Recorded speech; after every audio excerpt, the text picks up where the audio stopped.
প্রতিদিন হাজারো মানুষ যাতায়াত করলেও ঢাকার হযরত শাহজালাল আন্তর্জাতিক বিমানবন্দরের টার্মিনালের বাইরে রয়েছে একটি মাত্র শৌচাগার, যেখানে প্রবাসী কিংবা বিদেশগামীদের প্রবেশ করতে দিতে হয় টাকা। যাত্রীরা বলছেন, বিমানবন্দরে এমন অপরিচ্ছন্ন আর ব্যবহার অনুপযোগী শৌচাগার নেই অন্য কোনো দেশে। এ সময় সার্বিক সেবার মান নিয়েও প্রশ্ন তোলেন তারা। সম্রাট হোসেনের রিপোর্ট।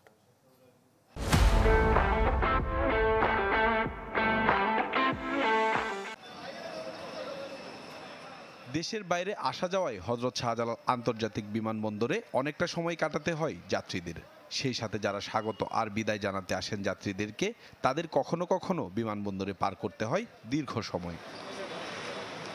খুব স্বাভাবিকভাবেই প্রয়োজন হয় শৌচাগার ব্যবহারের, কিন্তু শাহজালাল আন্তর্জাতিক বিমানবন্দরের টার্মিনালের বাইরে শৌচাগার আছে মাত্র একটি, যা ব্যবহারকারীর প্রয়োজনের তুলনায় খুবই অপ্রতুল। লাইনে দাঁড়িয়ে এই নোংরা দুর্গন্ধের শৌচাগার ব্যবহার শেষে গুনতে হয় 5 টাকা। কোনো দেশে এমন টয়লেট নাই, টাকা দিয়ে ঢোকা লাগে, ভিতরে ফ্যাসিলিটিও তেমন কিছু নাই। কিন্তু আপনার অন্য অন্য দেশে অনেক উন্নত, যেহেতু বাংলাদেশ এমন কিছু করার নাই। যারা প্রবাসী হাড়ভাঙা খাটুনি করে দেশে মূল্যবান রেমিটেন্স পাঠান, তারা আর তাদের স্বজনরা বলছেন, নামেই শুধু আন্তর্জাতিক বিমানবন্দর, কাজ আর সেবার মানদণ্ড ধরে রাখার প্রচেষ্টা যেন অদৃশ্য। আসি বিদেশ যাওয়ার জন্য, ঠিক আছে, রেমিটেড যারা আসে জায়গায়, এই জায়গায় যদি এত অপরিষ্কার থাকে, টয়লেটে ওয়াশরুমে মানে এরকম করে রাখছি, একটা মানুষ যাওয়ার কোনো ইয়ে নেই। খারাপ লাগলো, কারণ যেটা মেন জায়গা, পরিবেশটা পরিষ্কার রাখলে আমাদের সবার জন্যই ভালো আর কি।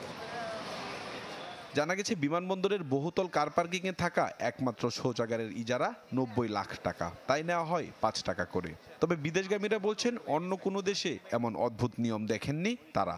আমরা তো বাইরে থাকি, বাইরে কান্ট্রিগুলোতে অনেক পরিষ্কার দেখি, একবারে কোনো এক বিন্দুগত কাজটা থাকে না, সারাক্ষণ ওয়াশ রাখ করে লোক রাখে।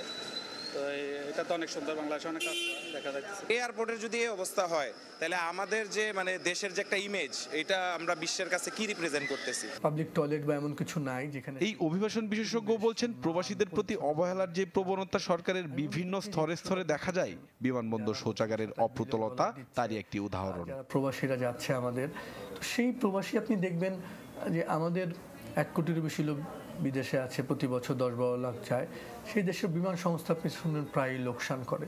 তো সেই লোকসান করে এবং আপনি $27 বিলিয়ন বিপরীতে বিমানবন্দর সেবার মান নিয়ে কিন্তু অনেক প্রশ্ন তোলে। প্রতিদিন কাজের খোঁজে হযরত শাহজালাল আন্তর্জাতিক বিমানবন্দর দিয়ে যাতায়াত করেন অন্তত 10,000 বাংলাদেশি। সম্রাট হোসেন, চ্যানেল 24, ঢাকা।